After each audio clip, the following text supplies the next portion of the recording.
चलो हमारा क्वेश्चन क्या है उसको रीड करते हैं। If the nth term of an AP is 1 upon n and the nth term of an AP is 1 upon m, then show that the sum of mth term of an AP is 1 upon 2 times mn plus 1. Correct? तो solution start करते हैं. Solution में you know the formula for Tn. Tn का क्या formula है?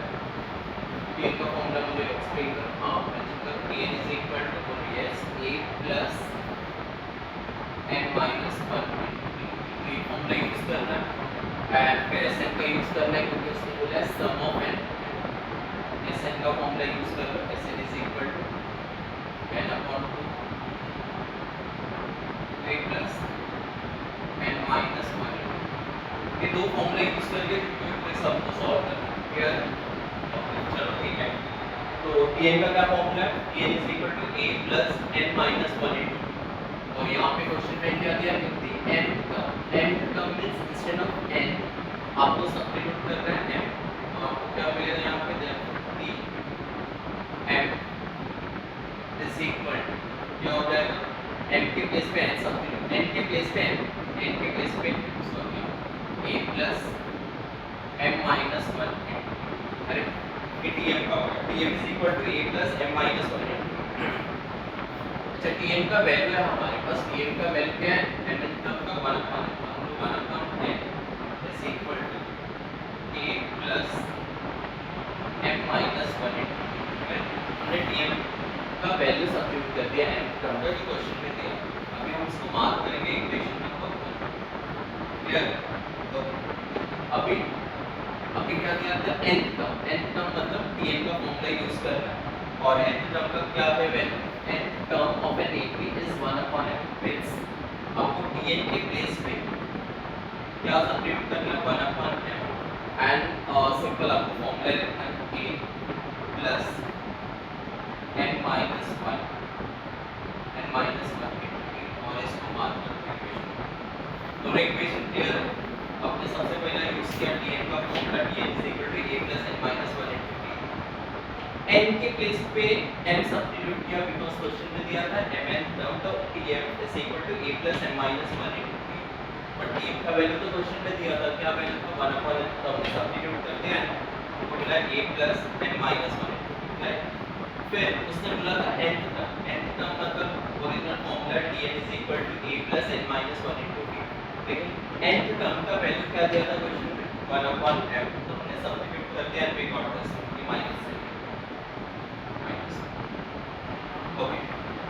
अभी हमको simultaneously linear equation two variable का एक स्टैंडर्ड पिक चैप्टर था. अभी हमको देखना है कि t ओके एंड a का कोएफिशिएंट. तो यहाँ पे a का कोएफिशिएंट देखो सेम है. करेक्ट है. और a का साइन भी सेम है. t का कोएफिशिएंट डिफरेंट है. साइन सेम है बट कोएफिशिएंट डिफरेंट है. तो हम लोग क्या करते हैं? a का कोएफिशिएंट और साइन सेम है तो सेम साइन सेम कोएफिशिएंट हम लोग सबट्रैक्ट करते हैं. तो सबट्रैक्ट करना है. Subtract one and equation. Okay. Subtract करोगे तो सेकेंड इक्वेशन जो भी होगा उसका साइन चेंज हो जाएगा. ये होगा सेकेंड इक्वेशन जो भी होता है सबट्रैक्शन में उसके साइन चेंज करना है. साइन प्रॉपर्ली चेंज करना और सेकेंड इक्वेशन है 1 by m a plus n minus 1 into here. चलो ठीक है.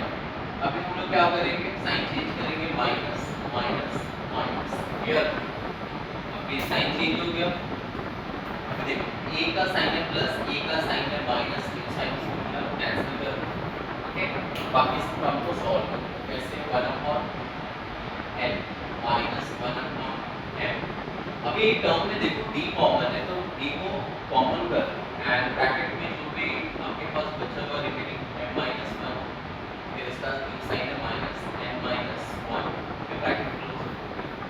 इसको क्रॉस मल्टीप्लाई कर m minus n divide by mn is equal to यहाँ पे ब्रैकेट ओपन करो m minus 1 minus n plus 1 clear है. minus 1 plus 1 कैंसिल करो. यहाँ पे मिलेगा m minus n divide by mn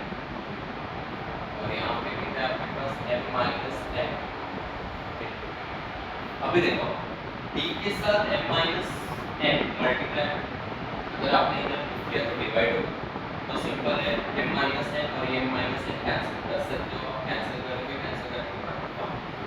तो आपको d का वैल्यू आ गया, d का वैल्यू आ गया 1 अपॉन हियर ये प्लस ये d का वैल्यू आ गया हियर।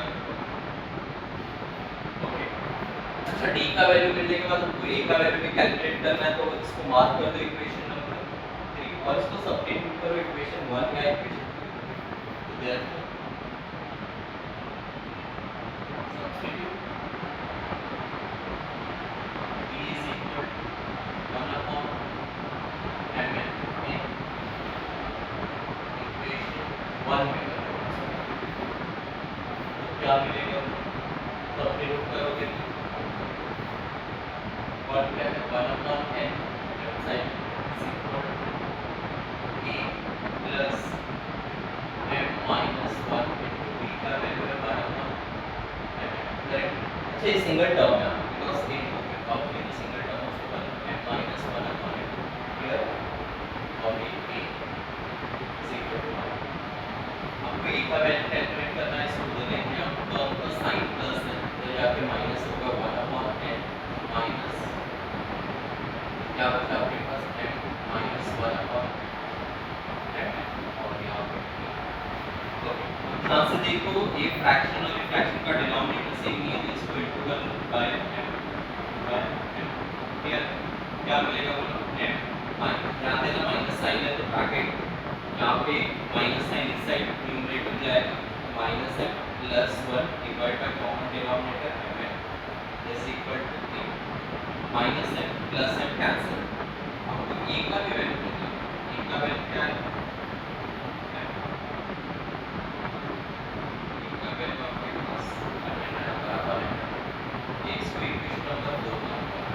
आपको d का वैल्यू मिल गया, आपको a का वैल्यू मिल गया, करेक्ट।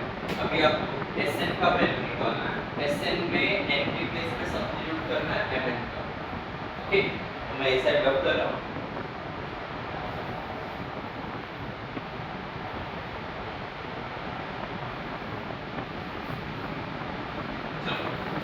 Sn का फॉर्मूला आपके पास था, तो Sn में n के प्लेस पे क्या सब्स्टिट्यूट करो Mn, तो Smn Mn by 2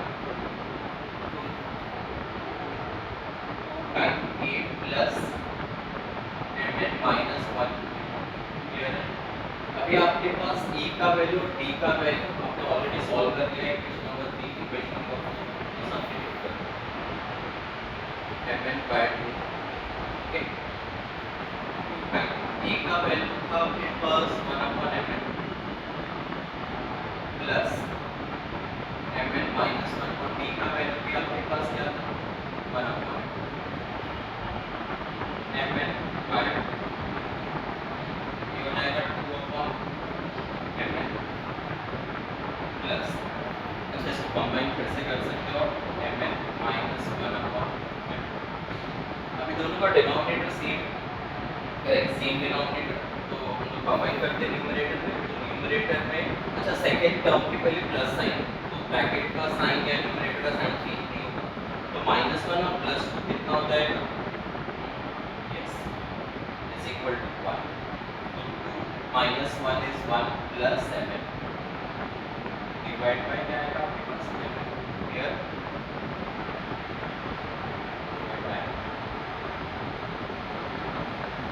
mn और ये mn कैंसिल हो जाएगा क्योंकि डिवाइड बाय मल्टीप्लाई है, आपके पास बचा 1 अपॉन ब्रैकेट 1 प्लस m जो कि आपका रिक्वायर्ड